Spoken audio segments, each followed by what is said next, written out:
right, well, thank you everyone for being here today at the Ann Arbor District Library for the Ann Arbor Comics and Arts Festival. We are very excited to be welcoming award-winning special guest Nate Powell here, who is the co-author and the comic artist for the March trilogy and author of Swallow Me Whole and Save It for Later. He will be discussing his career in comics with MSU Professor and comics scholar Julian Chambliss.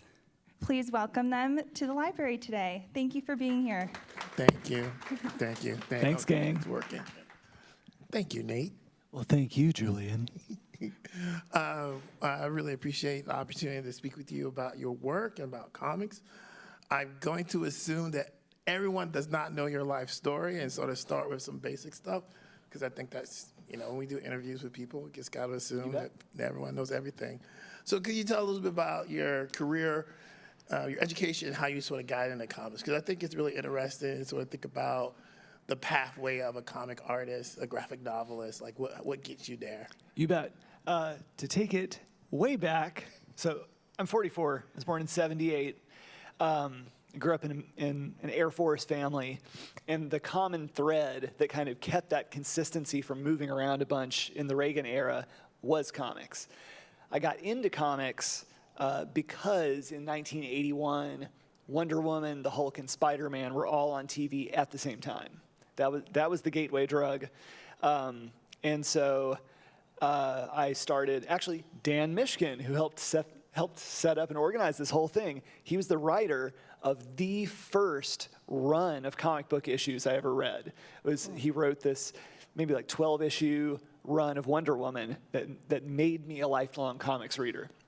I started drawing at the same time, like as a 3-year-old or 4-year-old or whatever. And then I fell deeper and deeper in with reading and collecting comics.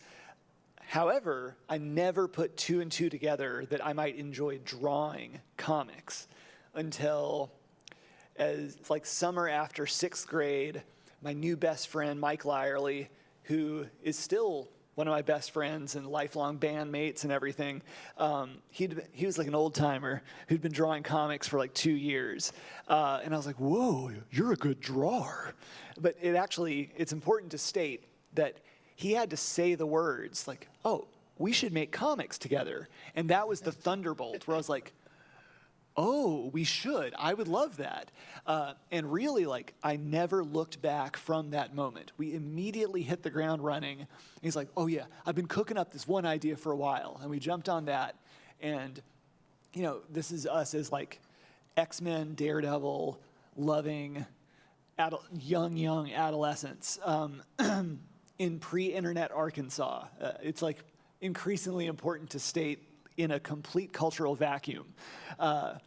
And so in 91 and 92, we pooled our resources and started making this book called DOA, this kind of dystopian superhero, anti-authoritarian adventure comic that coincided with being a young metalhead, getting into punk, but also being surrounded by these other teenagers popping out of everything in the Little Rock area who are also they're in bands, making tapes, making zines, and there are a couple of cartoonists spread out amongst them.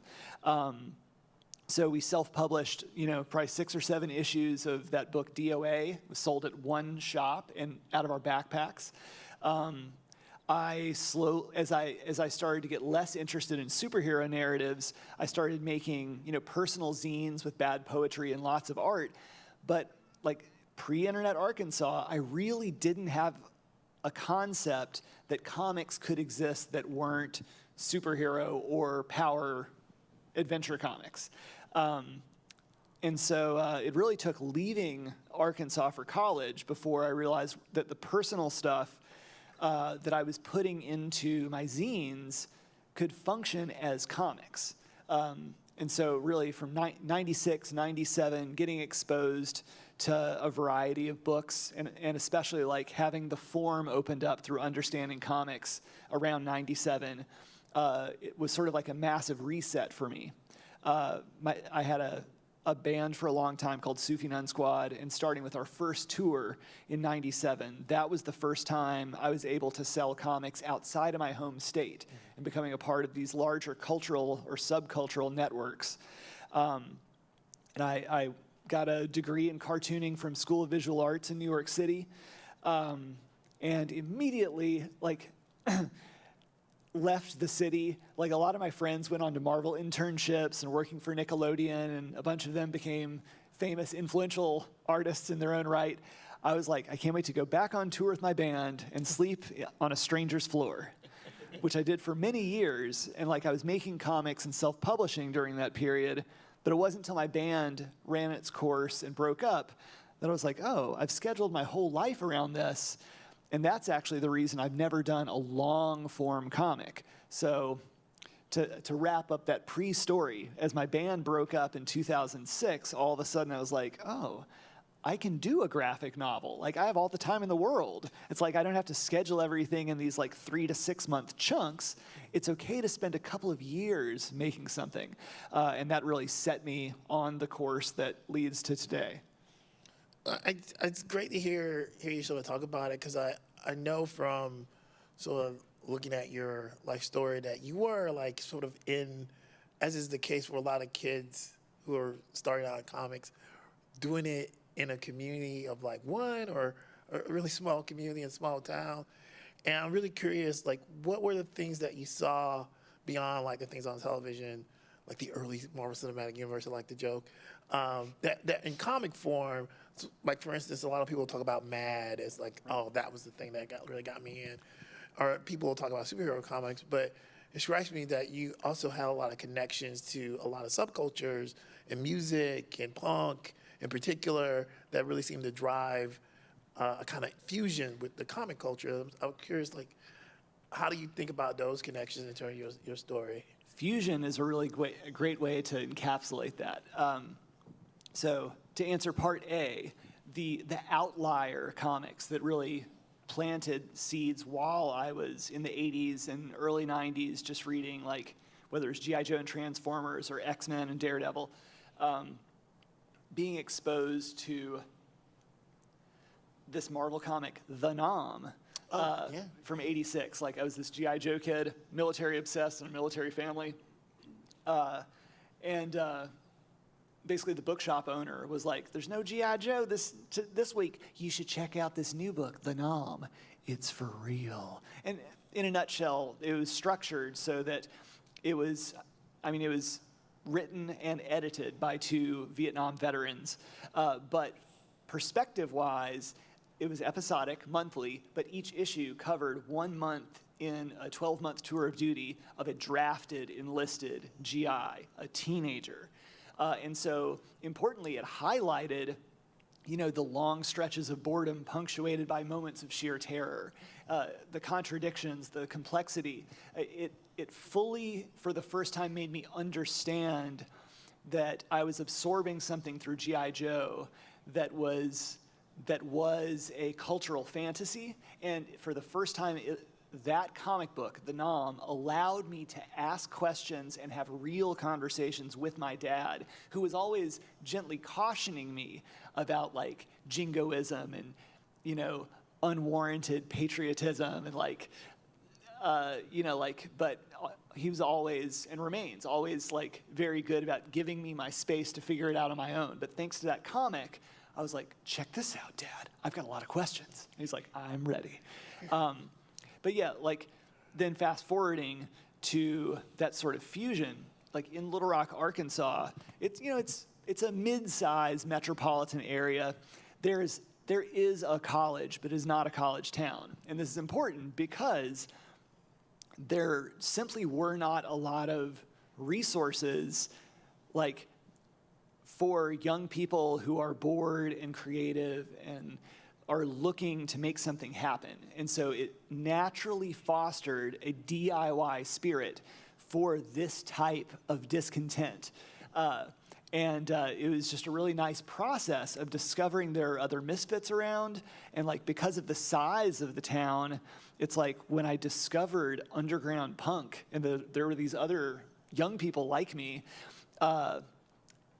it's very clear in retrospect that in order to actually have a whole scene of people making things happen, like the punk community in Little Rock included metal kids, hip hop kids, the art community. It was all an underground, and it produced this like witch's brew of really weird, unique stuff. And I feel very blessed to grow up in this place that really to grow up in backwoods Arkansas, so that you're actually being a part of something where there's something in the water, and as you broaden your horizons and go to other places, you're like, oh, these larger, more established cities with their music scenes or their comics people are in ways much more conservative than the creative communities in Arkansas, because they have this kind of codified sense of the way things should be and the way things are and how to define something when you see it or when you hear it. And so when I started pursuing my own comics narratives, which are very magical realist oriented and can be very intuitive, it kind of naturally fostered doing these weird narratives that are open for interpretation, because growing up without certain frames of reference, it was just people were already predisposed to be accepting of weird stuff. Yeah, I think one of the things that's interesting about your independent work is, we think about the narratives of comics, especially independent comics, the black and white sort of revolution that sort of corresponds to when you're finding comics late 70s, early 80s. And you have a lot of comic artists, cartoonists really sort of advocating for comics as a really seriously, politically adept art form. I think about people like Art Spiegelman and things like this, and which is really a complicated conversation in the United States. It's not a complicated conversation anywhere else on the planet. Right. Really complicated conversation in the United States. And I recognize in your style a real reference to some of the sort of dynamics of that sort of indie black and white world. And I wonder, as you're thinking about the evolution of your artistic style, what is it that you're trying to sort of contribute with your comic, your language of comic that you developed, the Nate Powell language of comic? Because every comic creator, I think, has their own language that they come to. Without a doubt. Yeah. I'd say that the clearest examples that would answer that question are that what I'm interested in exploring on the page are, throughout all fiction and nonfiction narratives that I do, everything I do, the relationship of memory to sensory experience. Sense memory is something that I feel is very engaging anytime I read a comic, and I'm able to experience, sound, touch, texture, smell, taste visually through comic book art. It's electric when it happens. But also, and this is a very genuine answer, but it always comes out sounding cliche, I think of my comics pages in a very musical sense. And a lot of that is structurally, whether it's going from the top left of a page to the bottom right, turning the page, thinking very much in terms of rhythm and cadence, and trying to get a cascading flow that, that gets a reader through a page and compels them to keep turning pages. But also, I'm very interested in, I think one of the people, two creators who were very influential in this would be early 80s Frank Miller and Bill Sienkiewicz. They were the first people I noticed who would actually play with gutter and margin space and leaving large black and white areas, actually pushing negative space in a sonic way, silence, the beat in between sounds. So there's a very musical component that is just an utter joy for me to draw, and I naturally gravitate towards that. And I guess I think maybe the only thing that I definitely have contributed to the form has to do with lettering. And a lot of this is I do all my lettering on the originals. And a lot of it is because I'm 44 and like I graduated from high school with 0 computers in my school, and I graduated from art school the year before any cartooning major even had to take a computer class. So like I just missed the boat with a lot of Photoshop skills. But this is where limitations define your style. It also saves me time. It's like spend some time lettering your panels. You don't have to draw what's under there. But along the way, by doing that, you're able to more fully integrate the lettering with the visual art so that they're inseparable, so that it's embedded within the visuals, and that produces this whole extra layer of experience when you're reading through a comic. It's really, it's challenging and stuff, but like it's also really easy to make that choice, and it's fun. So, to me, I feel like my first full-length graphic novel, Swallow Me Whole, was it was the only book I've done where I was nominated for an Eisner Award for Best Letterer, and that's actually the Eisner nom I'm most proud of, because I'm like, now that's comics. It's like that's the glue that holds comics together is the lettering, and that nomination means a whole lot to me. Yeah, I totally get that. There's so many unsung people that make a comic happen, and we forget the letterer and we forget the colorist. And I'm always telling students, the colorist and the letterer, like they're like the secret sauce a lot of times. Indeed. I've almost exclusively read X-Men comics for the past year. Like I caught up with the last 15 years of X-Men in the last year. And it's been like a quasi-religious like reunion with my younger self. But importantly, I'll look at these, like, I'm catching up with, like, the modern clean line style and everything, and, like, I'm really enjoying and learning a lot, but I try to see it as just the black and white line art, and it's incredible, because I'm like, if I were to draw this, I would know that someone was going to color it, but I don't think I would have the vision, the boldness to be like, yeah, I'm not going to render that. Like, I'm going to trust the colorist to take this across the finish line and just, like, blow me out of the water. And I look at, like, some of the decisions they make, and I'm just like, I'm not that brave. Well, I think one of the ways that we define comics as a sort of academic conversation, we talk about memoir, we talk about history, we talk about trauma, and I think you make an argument that you really sort of contributed some significant works in history and memoir. So, we have to talk about March, because I think that's the series that most people know you for. And obviously, that is not necessarily a personal memoir, but I think it draws on some of the same muscles that you develop with your own independent work. So how did you get involved? Because I want to be honest with you, if someone has traveled back in time and said, like, hey, they're going to get Nate Powell to draw this, I'd be like, what? Right. Who? Okay. How that happened? So tell us a little bit about how you got involved.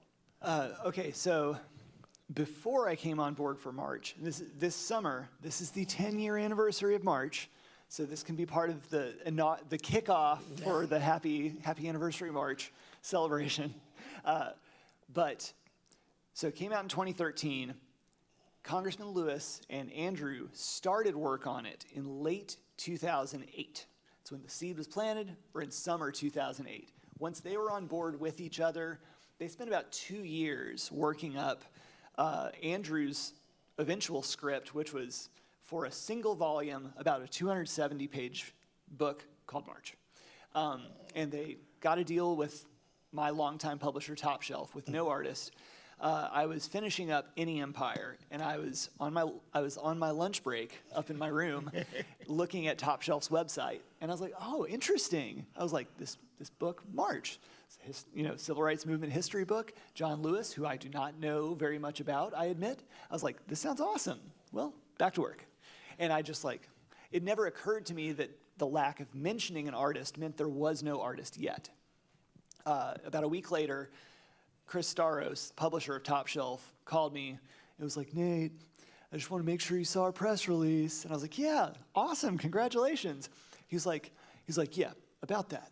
Look, he's like, I strongly recommend you try out for the role of artist. The main reasons being, his reasoning, I'm shifting my grammar here. His reasoning was that in his opinion, I had a good balance between realistic representational cartooning, like being mostly informed by like 70s and 80s superhero comics, like just like square enough cartooning chops to do the job. But most of my comics are centered around this very like intimate, subjective viewpoint that is open to interpretation, but is, again, goes back to being focused on sensory experiences and what memory looks like in the eye of the beholder. And he's like, that balance is crucial. Also, I am a Southerner, and like I grew up in Montgomery, Alabama in my elementary school years, and like all of my family before that is from Mississippi. So not just historically and culturally would I hit the ground running with a certain level of familiarity, but like from a visual perspective, topographically, I know what roads look like in the Deep South when red clay is embedded in all, blacktop. I know what the flora and fauna look like. When I was in elementary school, I played in this ditch, which actually I just visited with my kids last weekend. I played in this ditch in Montgomery that was about 200 yards from the end of the old Troy Highway, where young John Lewis, played on the other end of the old Troy Highway. And so once I started doing my homework and reading his memoir, I felt this, not just like the kind of gravity and intensity that he viewed the world through as a young kid. And I was like, that was me. But I'm like, I know what your landscape looked like as a child. And despite our age differences, despite our demographic differences, and all the context which brought us up, there was this tangible sense of connection where I was like, I can do this. So like there were these moments where like a lot of that a lot of the early work on March had to do with figuring out where I really needed to lean into responsible, accountable, historical storytelling, and then the spaces where the storytelling was less objective and more subjective. I was like, this is the Nate Powell comics that I've been priming myself for. This is like seeing through this kid's eyes and about like experiencing this rural landscape as it's coming alive before him. And so I was able to just kind of hit the ground running.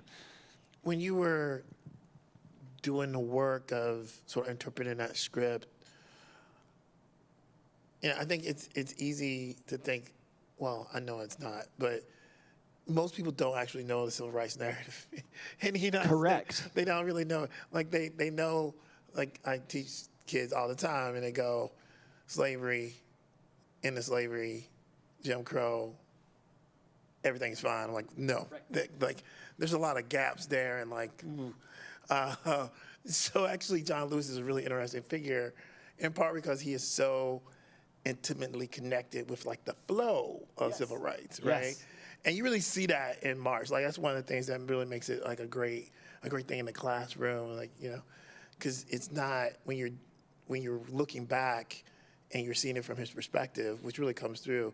It's just not that clear it's not clear they're gonna win. It's not clear how it's gonna all turn out. Yes. The inevitability of progress. Yeah, it's not, progress is not a guarantee. And I wonder, when you're talking with the writer, when you're talking with them, like, what were your sort of your creative conversations like? Well, so that issue, like in the broad American cultural sense, that is the reason March existed as a project. So it's what the Southern Poverty Law Center calls the 9-word problem, which is that most American kids graduate from high school knowing 9 words about the civil rights movement. Rosa Parks, Martin Luther King, I have a dream. And I grew up in the same town as the Little Rock 9. I knew the 9 words. That's it. Andrew, John Lewis was his congressman from age 3. Andrew grew up in Atlanta public schools. He not only did he never hear about SNCC or John Lewis, he only knew the 9 words. Right. So and a lot of this, and a lot of my book, Save It for Later, published in 2021, addresses this, has to do with this intergenerational reckoning between Generation X and our our baby boomer parents. My millennial parents. But essentially that Generation X were mistaught this 9-word version of this very convenient, smoothed over inevitability of progress history of the civil rights movement from our boomer parents, who then never, like, the dust settled for them for like my white middle class boomer parents in the 70s, and then they got busy and had kids and didn't look back, and they never thought to unpack their baggage. Mm-hmm. And for my parents, they didn't really unpack their baggage till March Book 2. And that was that rocked their world and was like a really positive thing for them and for us as a family. But that was the whole reason for being, was to smash, to destroy the 9-word problem. And it's also, like, this is kind of a contradiction, but, like, dealing with the fact that John Lewis, the person who lived this, the teenager who was a leader at the center of the civil rights movement and also a co-author of these books, he was very serious from day one that one of the reasons why we get this 9-word version of history is because we insist on seeing this hierarchical version of Black history or of civil rights movement history. Like, as Andrew would say, a tale of gods and kings. Right. And so John Lewis was adamant that we had to, just like how SNCC had decentralized leadership, we needed to decentralize and decolonize civil rights history. And he's like, yes, I was a leader of the movement, but the point of doing this book is like the 30 civil rights movement organizers who everyone has forgotten. And it's easy to look back, 10 years ago, Fannie Lou Hamer was virtually anonymous, in the larger public sphere. Bayard Rustin, under the carpet. Mm-hmm. There were a lot of folks who thankfully have kind of been brought back out into the light, and that was the primary mission of doing March, was, again, decentralizing the history like the movement was decentralized, to be able to understand that it's not the story of 10 people making deals at the White House. It's the story of 600,000 people from all over the country organizing and making change from the bottom up. It strikes me that some of the politics and sense of activism that you see in John Lewis' story is kind of similar to some of the politics in your own work in a weird way. There's, if some of your independent work, because there's a real sort of questioning of authority and assumptions and things like that. When you're thinking about March, and which really, it's hard, I think, for a lot of people to understand how important March is as a graphic novel. It is probably one of the most important graphic novels of the 20th century or 21st century, in part because of who the story is about, because it's about civil rights. When it came in terms of a narrative, at some level, it opened up a narrative of grassroots civil rights activism to a whole new generation, which was the goal, I think, obviously. This is where John Lewis had that vision from the get-go, despite not being a comics person. In retrospect, it's very clear that he saw the longest of long games, and he was like, we've got this. And we're like, okay.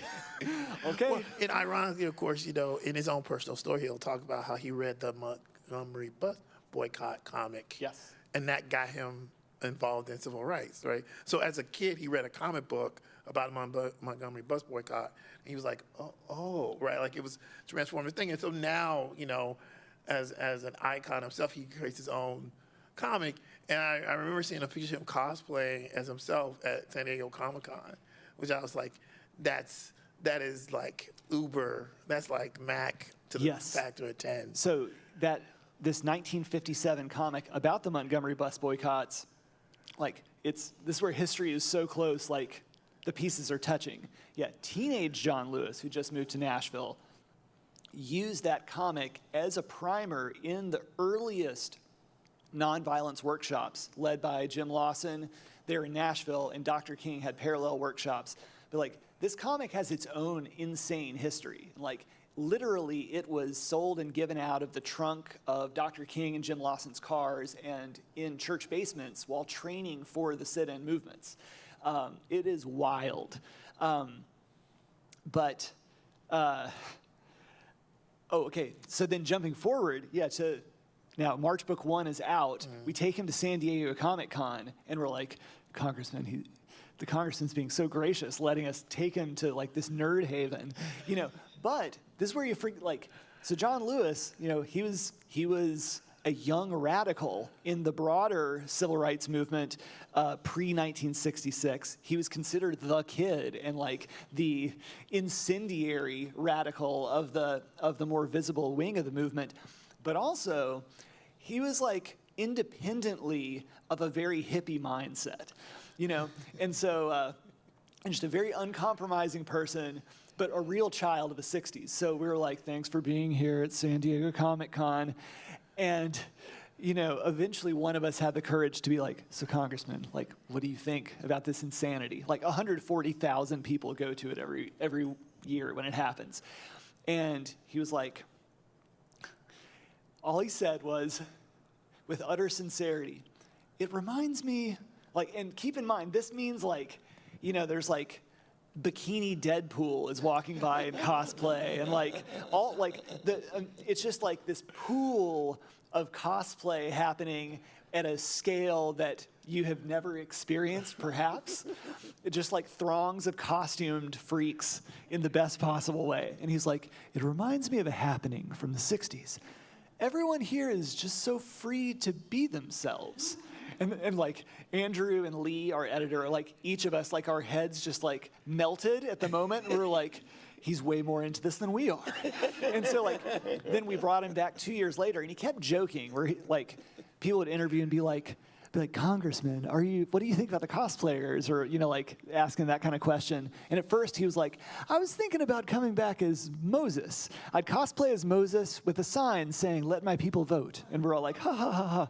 Then we come back from March Book 2. We have our big panel that morning. I think it's the first year we tried to do a march through the Comic Con. And we go to his door, his little hotel door, and we're like, Congressman, it's us, just checking to see if you're ready. And he's like, oh, come in, boys. And so we open up the door, and he himself, this is not like a PR thing, he's like, what's up, you guys? And he is dressed to the T like he was on March 7th, 1965. But it's more than that. He's like, hold on, I'm just packing my backpack, which you may know the iconic, Army surplus backpack by now. But he went meta. And he was like, hang on. He's like, when I was expecting to go to jail, so I packed 2 books. And he's like, whoop, The Seeds of Discontent, whoop. And then he's like, I brought an apple and an orange. I thought I might want something to eat in jail. 1 apple, 1 orange. And he's like, I've been in jail enough times that I knew I needed a toothbrush and some toothpaste. And he put it in a little Ziploc baggie and just put it in the bag. No one ever saw it, but we were like, what is happening? And he's like, let's go. And we're like, okay, we don't need, you're not, ingratiating us. You're just into this now. Yeah, I mean, I saw that picture and I was, so impressed. That was all him. Yeah. I mean, I'm happy I got a chance to hear you say that because that makes me admire him even more. Yeah. I was like, that's so meta. He's so good. As that series went on, March is a 3-book series, and then there was Run. Yes. So talk about the evolution. Was that always part of the plan, or was it just March did so well? And I feel like people were surprised how well March did. I don't know if Top Shelf knew it was going to do well, but they had to have been a little shocked. When we were starting, keep in mind, they had From Hell, and they had actually everything Alan Moore had done in the 21st century was through Top Shelf. We had Blankets. And then we had the rising star of Jeff Lemire.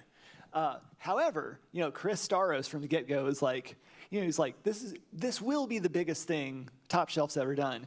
But, very quickly, he was like, I knew it'd be the biggest thing, just didn't know, so it was a scramble from the first week to be like, oh, we need to figure some things out.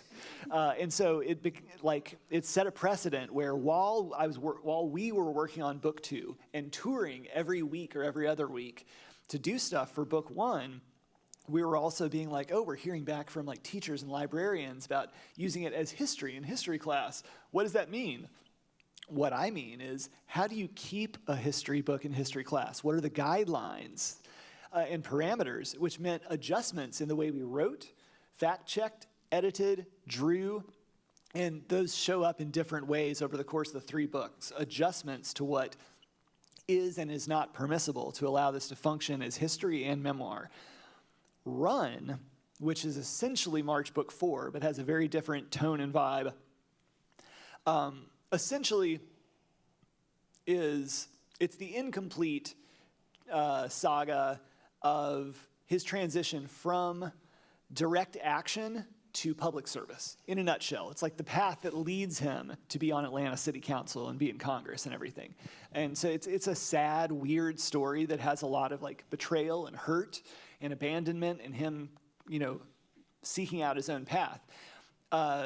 While we were working furiously 7 days a week, every waking hour in shifts around the clock on March Book 3, like late 2015, we were basically like, powwow, everybody. We know that there's more. Andrew had already written a bunch of it, but he was like, we need to figure out if that's March Book 4 or if that's something else with a different name and what that means and why. Ultimately, we were like, trilogies are good. Everybody gets them. And John Lewis's personal opinion, he was like,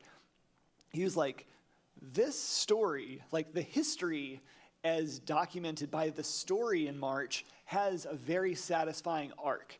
And as he says at the very end of Book 3, the signing of the Voting Rights Act, from his perspective, not to discount other people's, but it is his memory of the movement, that was the last day of the movement as he knew it. And so he's like, that's the end of March. And so we're like, okay, so what is this next chapter? Basically, it just I had really pushed myself to the very end of my rope, and I had already been backed up 2 books I had tried to start during the March era that had to be finished. So I was like, for a variety of reasons, I was like, I can't survive another March book. I was like, I have to be a part of this as long as it's a thing. I just can't draw it all. So Andrew realized that the first chapter of Run is a perfect narrative bridge that allows March and Run to be cohesive. It takes place 2 days after the end of March Book 3, and it kind of shows like 2 days after John Lewis, as a 25-year-old, is at the White House and the Voting Rights Act is being signed, changing America. 2 days later, he's in a small town in southern Georgia with 12 other random nonviolent protesters trying to desegregate a small church. He gets arrested. It's just like any other day on the activist trail. And we wanted to emphasize that, it's sort of the deflation, the fact that this is not a permanent victory. It's about ongoing work. It's about the fact that this is not a clean narrative that fixes all the problems. It means going back out and showing up the next day. And so, we found El Fury, who really rose to the occasion and knocked it out of the park. Andrew he wrote Run Book 2 and had a working version of a script, an early version for Book 3, but that was really complicated by the fact that halfway through Run Book 1, Congressman Lewis was diagnosed with cancer, the world shut down, we never saw each other again. He passed away while we had about 20 pages left to go. He saw some version of the entire book of Run Book 1, but we carried it across the finish line, and for moral and ethical reasons, we were like, is it right to continue this without him? There are arguments in so many directions that way, but also from a logistical and legal standpoint, it got increasingly difficult to make it possible to do the next volumes, especially now we're dealing with the estate of John Lewis, which has been can be difficult at times. But also beyond that, like Andrew kind of bringing up, like just on an emotional, personal level, like it's just not the same. It's not the same. Yeah. So we never announced that that's it. But we just kind of thought we would let it quietly sit. And anytime someone asks me, like I enjoy telling them all of that in person. I think that's the way to do it. Like you deserve a personal response to the fate of the tale. Yeah, well, coming out of March, obviously, your profile's been raised, and now you're returning to the work that you kind of started out doing. But I noticed that your forthcoming sort of graphic novel is a kind of punk, reflective, set in 1994. I think so. Tell us a little bit about like what's driving your kind of vision right now in terms of the work you're doing. You bet. I'd say like I pretty much bounce back and forth. Like I'm a full-time cartoonist. I do half my work is nonfiction, usually with other writers. It's usually more high profile. And I've always got my like locked in weirdo magical realism graphic novels that have like a preset number of people who are really interested in it, and that's very dependable. But that's like my happy place, where I know it'll sell X number of copies and it'll exist, and I'm very happy with that. After doing the March trilogy, I feel like my focus on concreteness and clarity that was necessary to do the tale right allowed me to come back to my more tripped out, intuitive stories with clarity and concreteness in mind. And it allowed me to actually like deliver the narrative goods a little better and like let me get even further out on my more ambitious ideas. So yeah, this book Fall Through is like essentially like the famous underground zine writer Aaron Cometbus put it really well by talking about the strength of fiction. And this sounds kind of cliche, but he said it better than me. Like the strength of fiction to tell the truth, especially when like being a part of this subculture, being able to mask, real people and events that you can almost touch, that you've heard about, through the network, but by his writing being like, yeah, this is a story. This is just a story. Really sets you free to get to the core of what makes a story compelling. So Fall Through is interdimensional. It involves like wormholes and curses, bootleg magic. But a lot of it is about creative dynamics and like the ways in which, especially in a very idealistic community like punk, that's built around an ethos and built around ideals, there are a lot of people who are at the center of that, who are convinced that what they're doing is what everybody is sharing and working on together. But in fact, it's really what they want to do. And they're somehow getting other people on board to make their dream happen. And so it's this butting of heads between this sense of like open, free-form communities, like punk as a free space, a consecrated space. And this is where Ian MacKaye has even said like jazz is punk in the sense that jazz opens up a free space. Punk is centered around the same concept. It is a free space. Noise music, free space. So like it's more like an open, free dynamic versus a more codified sense of your community and what is and what isn't a part of it. And there's a lot of like relationship stuff in there too. I was able to get a lot of that out. But the other part of it is really like it was pandemic therapy. Like it's something that had kind of like cooked slowly over many years. But once the story was really coming together, I drew it mostly in 2020, 2021. And so much of what makes underground punk so special, especially at that time for me, is the fact that this is a book about a bunch of like a lot of strangers in confined spaces, like breathing on each other, touching each other, sweating on each other, and like all these things that I had no way to connect with during the pandemic. And getting to draw, like getting my white ink and getting to draw sweat beads on people's bodies on the page was so therapeutic. To be like, I can feel how close these throngs of humanity are. And like, it was a huge mental health boost just to go to my happy place. Yeah, really, like my fiction work is my happy place. I hear you. We're getting to the last little bit, and I imagine that people might have some questions for Nate. I don't have like infrastructure for this really, so I'll do the Donahue thing, and I'll give you my mic. So anybody have a question they want to ask Nate? Oh. So you mentioned that your parents were kind of rocked by book 2 of March, and I wonder if you could say more about that. Sure. Like what specifically? You about bet. that Okay. story? So my parents and their parents are all from northern Mississippi, from Holly Springs, which is in Mississippi Hill Country. So like it has its own interesting history that has to do going back to the late 19th century with these influxes of Jewish immigrants and becoming like the Presbyterian Church becoming these safe havens for Jewish immigrants coming to the American South, for Stalin-era Eastern Bloc refugees finding their home in Mississippi. A lot of spots, including Holly Springs in more hillier Mississippi, were thankfully freer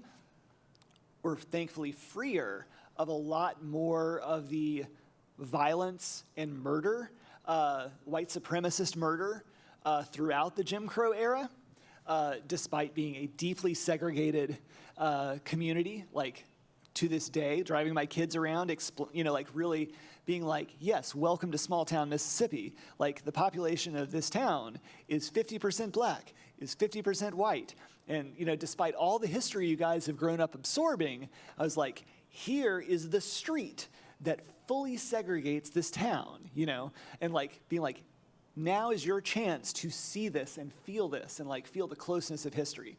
So for March Book 2, my Mississippi boomer parents, like my dad joined the Air Force as a means of not getting drafted and because he was too poor to go to college. So he went to the Air Force Academy in hopes of not getting sent off to die immediately in Vietnam. My mom went to Ole Miss and so stayed in northern Mississippi.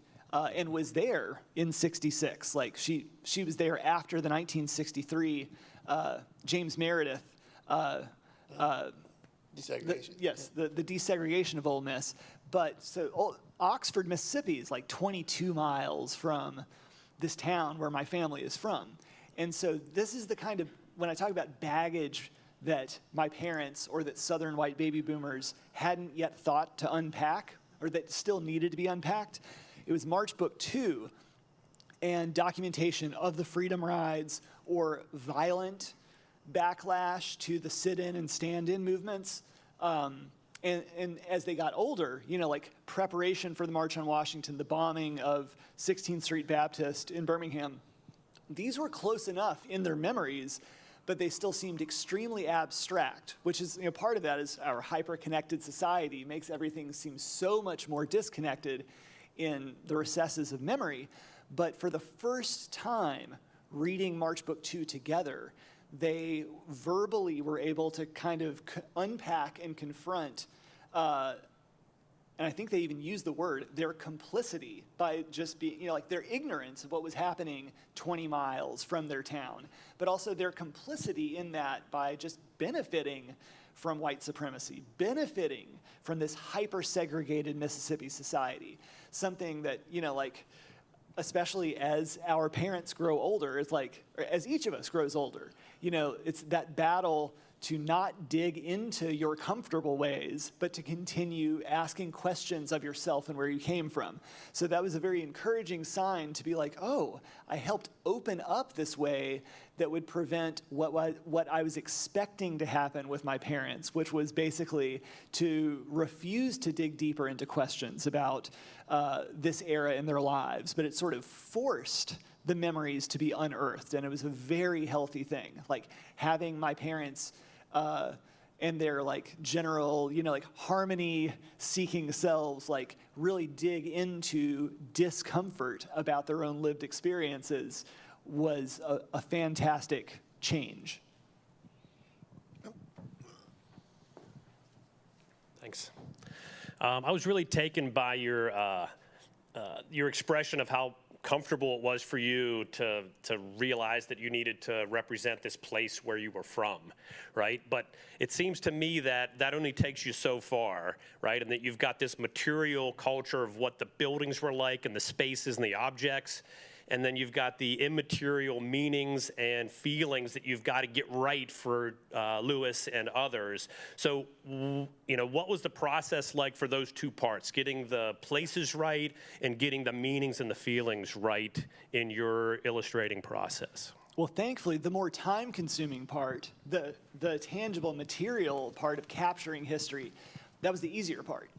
Like in the fact that as the civil rights movement expands, the documentation expands. And John Lewis was like, he's a collector nerd and already had his own archive that I could access. But that was easy enough for me to get on a technical and responsible level. A lot of it became getting used to reading 5 or 6 other books in addition to the script and Walking with the Wind and stuff, and recognizing that this is John Lewis's subjective account of history, but also Andrew and I simultaneously finding these divergent accounts and being like, okay, this is what it was like for Bernard Lafayette, or this is what it was like for Stokely Carmichael. A lot of it is like I would have to recenter myself and always remember, like, John Lewis chose me to tell his story through his eyes and in his words. That is my job. But we would have to bring back these questions and contradictions to our editor, but to John Lewis, and be like, well, check this out. Like, what do we want to do about this discrepancy? And John Lewis, like, he also was very much about, like, this is about the messiness and the contradiction. This is about the complexity of the movement. The movement is about its growing division. It's about these ideas exploding and branching out. So he was very into it. But it required a lot of homework and just remembering to never stop asking questions when things pop up. All right, got time for one last question. It goes to this young lady. Sorry, thank you very much. You mentioned the 9 words, and I agree, looking back just even on early education and how the movement was taught. But I wonder if you can expand, and I know we don't have much time, a little bit on the tens of thousands of ethnic communities. I come from an ethnic community of immigrants who didn't live in this country during many decades of this movement, from slavery on all the way up through and beyond civil rights. And so joined this country as witnesses to it, perhaps from what they saw somewhere else, but not here. And I wonder if you can talk about the impact of March, if you've gotten any feedback from ethnic communities who not just looked at it as an educational tool, but how it may have shaped their perspective of the Black culture, but also other cultures through your telling of that movement. Let me think. I feel like